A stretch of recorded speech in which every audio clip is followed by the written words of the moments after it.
যারা বাগান করো একমাত্র তারাই জানবে যে এটা আমাদের কাছে বাগান নয়, এটা হলো আমাদের কাছে সন্তানের মতো। সেই সন্তানকে কি খারাপ খাবার দিতে পারি?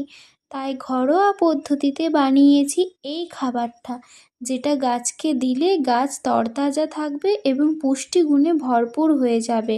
তো তোমাদের বলে দিই, সবার প্রথমে এটা বাড়ি থেকেই পাবে, কোনো পয়সাও লাগবে না, কিচ্ছু লাগবে না এটা কিনতে।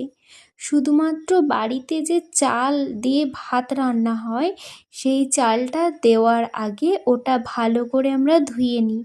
সেই জলটা না ফেলে দিয়ে সেই জলটার সাথে আরও কিছুটা পরিমাণ জল মিশিয়ে তোমরা গাছের গোড়ায় দিতে পারবে। তাহলে গাছ কিন্তু খুব সুন্দর থাকবে আর এরকম পুষ্টিগুণে ভরে থাকবে। তো আজ চলি, দেখা হবে পরের ভিডিওতে।